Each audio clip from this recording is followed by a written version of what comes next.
Capsicum ಮಾಡ್ಕೊಡಿ. Okay.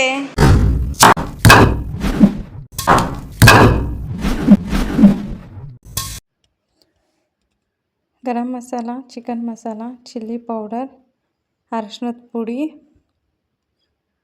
Pepper powder, ಮೆಣಸಿನ ಪುಡಿ ಮತ್ತು ಜೀರಾ ಪೌಡರ್. ಸ್ಟವ್ ಆನ್ ಮಾಡ್ಕೊಳ್ಳಿ. ಒಂದು ದೊಡ್ಡದಾಗಿರೋ ಪ್ಯಾನ್ ಇಟ್ಕೊಳ್ಳಿ. 3 ಟೇಬಲ್ ಸ್ಪೂನ್ ಆಯಿಲ್ ಹಾಕೊಳ್ಳಿ. ಆಯಿಲ್ ಚೆನ್ನಾಗಿ ಬಾಯ್ಲ್ ಆಗಲಿ.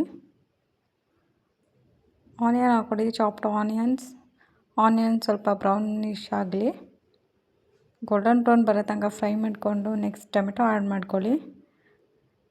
ಟೊಮೆಟೊನು ಚೆನ್ನಾಗಿ ಫ್ರೈ ಆಗಲಿ. ಅದು ಸ್ವಲ್ಪ ಬೇಯೋಕ್ಕೆ ಸ್ವಲ್ಪ ಉಪ್ಪು ಆ್ಯಡ್ ಮಾಡ್ಕೊಳ್ಳಿ. ಲಿಡ್ ಕ್ಲೋಸ್ ಮಾಡಿಕೊಂಡು ಟೊಮೆಟೊ ಸಾಫ್ಟ್ ಆಗೋ ತನಕ ಬೇಯಿಸ್ಕೊಳ್ಳಿ.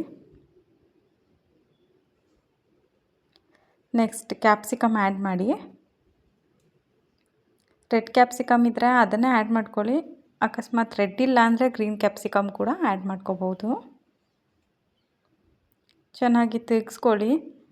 ಅದನ್ನು ಕೂಡ ಸ್ವಲ್ಪ ಚೆನ್ನಾಗಿ ಬಾಯ್ಲ್ ಆಗಲಿ. ಲಿಡ್ ಕ್ಲೋಸ್ ಮಾಡಿಕೊಂಡು ಬಾಯ್ಲ್ ಮಾಡ್ಕೊಳ್ಳಿ. ಈಗ ಅದೆಲ್ಲ ಸ್ವಲ್ಪ ಬೆಂದಿದೆ. ಇವಾಗ ಅದಕ್ಕೆ ಸ್ಪೈಸಸ್ ಹಾಕ್ಕೊಳ್ಳೋಣ. ಏನೇನು ಸ್ಪೈಸ್ ಇಟ್ಕೊಂಡಿದ್ವಿ ಅದೆಲ್ಲ ಸ್ಪೈಸಸ್ ಕೂಡ ಆ್ಯಡ್ ಮಾಡ್ಕೊಳ್ಳಿ. ಚೆನ್ನಾಗಿ ತಿರುಗಿಸ್ಕೊಳ್ಳಿ. ಮಸಾಲೆ ಎಲ್ಲ ಚಾಪ್ಡ್ ಆನಿಯನ್ಸ್, ಟೊಮೆಟೊ, ಕ್ಯಾಪ್ಸಿಕಮ್ಗೆಲ್ಲ ಚೆನ್ನಾಗಿ ಕುಕ್ ಆಗಲಿ ಅದ್ರ ಜೊತೆ ಮಸಾಲ ಜೊತೆ.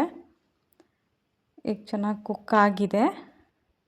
ಇನ್ನೊಂದು ಸ್ವಲ್ಪ ಕುಕ್ ಆಗಲಿ. ಇವಾಗ ಸ್ವಲ್ಪ ಹೋಲ್ಸ್ ಮಾಡ್ಕೊಳ್ಳಿ. ಅದು ಮೊಟ್ಟೆ ಬಿಡಬೇಕಲ್ವ, ಸೊ ಅದಕ್ಕೆ ಜಾಗ ಮಾಡ್ಕೊಳ್ಳಿ. ಈಗ ಮೊಟ್ಟೆ ಒಂದೊಂದಾಗಿ ಮೊಟ್ಟೆನ ಅಲ್ಲಿ ಬಿಟ್ಕೊಳ್ಳಿ. ಹೋಲ್ ಮಾಡ್ಕೊಂಡಿದ್ದೀರಲ್ಲ ಆ ಜಾಗದಲ್ಲಿ ಮೊಟ್ಟೆನ ಬಿಟ್ಕೊಳ್ಳಿ. ಫುಲ್ ಹೋಲ್ ಎಗ್ ಹಾಕ್ಕೊಳ್ಳಿ, ವೈಟ್ ಆ್ಯಂಡ್ ಎಲ್ಲೋ. ಈಗ ಅದನ್ನೇನು ಟಚ್ ಮಾಡೋಕ್ಕೂ ಹೋಗಬೇಡಿ, ಅದು ಹಂಗೆ ಬೇಯುತ್ತೆ. ಮೇಲೆ ಸ್ವಲ್ಪ ಕೊತ್ತಂಬರಿ ಸೊಪ್ಪು ಉದುರಿಸ್ಕೊಳ್ಳಿ, ಗಾರ್ನಿಷಿಂಗೋಸ್ಕರ. ಫ್ಲೇವರ್ ಕೂಡ ಕೊಡುತ್ತೆ. ಲಿಡ್ ಕ್ಲೋಸ್ ಮಾಡಿಕೊಂಡು ಕುಕ್ ಮಾಡ್ಕೊಳ್ಳಿ.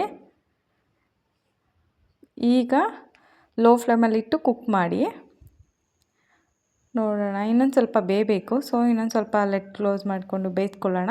ಈಗ ಗ್ಯಾಸ್ ಫ್ಲೇಮ್ ಆಫ್ ಮಾಡಿ ಕುಕ್ ಆಗಿದೆಯಾ ಅಂತ ಹೇಗೆ ನೋಡೋದು ನೋಡಿ. ಸ್ವಲ್ಪ ಆಯಿಲ್ ಕೂಡ ಮೇಲೆ ಬಂದಿರುತ್ತೆ. ಆಮೇಲೆ ಅದನ್ನು ಒಂದು ಫೋರ್ಕ್ ಅಥವಾ ಚಾಕು ಏನಾದರೂ ತೊಗೊಂಡು ಈ ಥರ ಕಟ್ ಮಾಡಿ ಎಗ್ ಬಿಟ್ಟಿರ್ತೀರಲ್ಲ ಅಲ್ಲಿ ನೋಡಿ ಕುಕ್ ಆಗಿರುತ್ತೆ. ಕುಕ್ ಆಗಿರೋದು ಗೊತ್ತಾಗುತ್ತೆ. ಈಗ ಸರ್ವ್ ಮಾಡ್ಕೋಬೋದು.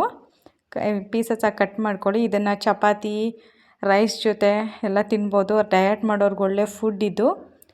ನಮ್ಮ ಪಾಪುನ ಕೇಳೋಣ ಹೇಗಾಗಿದೆ ಅಂತ. ಬನ್ನಿ ಅವನೇನು ಹೇಳ್ತಾನೆ ನೋಡೋಣ. ಚಿಕ್ಕು ತಗೋ, ನೀನು ಕೇಳಿ ಶಾಶುಕ ರೆಸಿಪಿ ರೆಡಿ. ಹೇಗಿದೆ ಅಂತ ತಿನ್ನೋ ಟೇಸ್ಟ್ ಹೇಳು.